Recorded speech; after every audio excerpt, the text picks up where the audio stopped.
কাল থেকেই পাল্টে যাচ্ছে নিয়ম। 6 ধরনের মহিলারা পাবে না অন্নপূর্ণা ভান্ডার থেকে কোনো রকম টাকা। সাথে 3টি নতুন শর্ত, যে শর্তগুলি না মানলে কোনো মহিলাই পাবে না অন্নপূর্ণা ভান্ডার থেকে টাকা। মুখ্যমন্ত্রী শুভেন্দু অধিকারীর নতুন নির্দেশ, যা জানা আপনার একান্ত জরুরি। যদি আপনি চেয়ে থাকেন আপনার বাড়ির মহিলারা নিজ ঝামেলায় টাকাটি পাক, বা টাকা পেতে গেলে নতুন কি কি শর্ত রয়েছে, কোন 6 ধরনের মহিলারা অন্নপূর্ণা ভান্ডার থেকে কোনো রকম আর পাবে না টাকা, এটা নিয়ে থাকবে বিস্তারিত আলোচনা। অতি স্বল্পক্ষণের ভিডিও, মোটো স্কিপ না করে শেষ পর্যন্ত দেখবেন।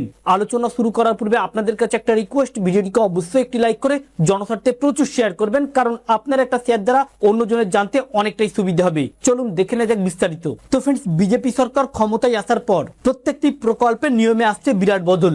একের পর এক নিয়ম পাল্টাচ্ছে। প্রথমে বলা হয়েছিল লক্ষ্মীর ভান্ডার সকল মেয়েরাই পাবে অন্নপূর্ণা ভান্ডার থেকে 3000 টাকা, কিন্তু তারপরে স্বচ্ছ এবং যাতে দুর্নীতি না হয় সেদিকে লক্ষ্য রেখে একের পর এক নিয়মে আসছে বড় বদল।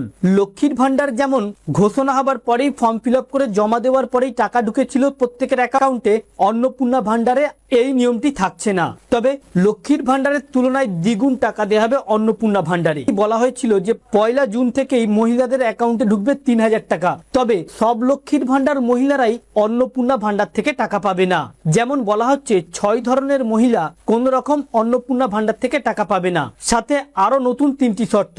প্রথমত, যে শর্তগুলো আপনারা অনেকেই জেনে গিয়েছেন, তবু আপনাদের জানিয়ে দিচ্ছি। প্রথম 3 শর্তের মধ্যে প্রথমেই বলা হচ্ছে অন্নপূর্ণা ভান্ডারের টাকা পেতে গেলে উপভোক্তাকে পশ্চিমবঙ্গের বাসিন্দা হতে হবে এবং 2026 সালের ভোটার লিস্টে নাম থাকতে হবে। সাথে প্রত্যেক লক্ষ্মীর ভান্ডার মহিলাকে অনলাইন ভেরিফিকেশন করতে হবে, ভোটার কার্ড, আধার কার্ড এবং ব্যাংকের অ্যাকাউন্ট দিয়ে। এর সাথে প্রত্যেক উপভোক্তার ব্যাংকের সঙ্গে ডিবিটি লিংক থাকতে হবে। এই 3 শর্ত থাকলে তবে পাবে অন্নপূর্ণা ভান্ডার টাকা। সাথে 6 ধরনের মহিলাদেরকে কোন রকম দেয়া হবে না টাকা।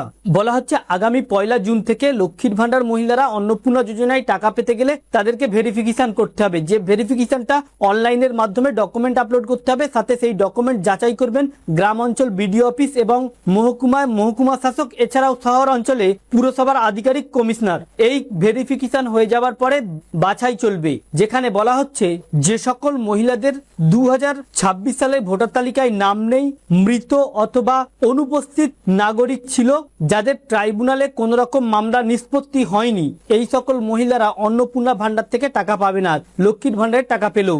দ্বিতীয়ত, কোন রকম পঞ্চায়েত কর্মী মহিলারা, যে সকল মহিলারা পঞ্চায়েতে কাজ করেন, এছাড়াও রাজ্য সরকারের অনুমোদিত শিক্ষক এবং অশিক্ষক পদে কর্মরত মহিলারা, অর্থাৎ যারা রাজ্য সরকারে চাকরি করে অথবা যারা প্যারা টিচার বা অশিক্ষক যারা কর্মী রয়েছে, সেই সকল মহিলারা কিন্তু অন্নপূর্ণা ভান্ডার থেকে টাকা পাবে না।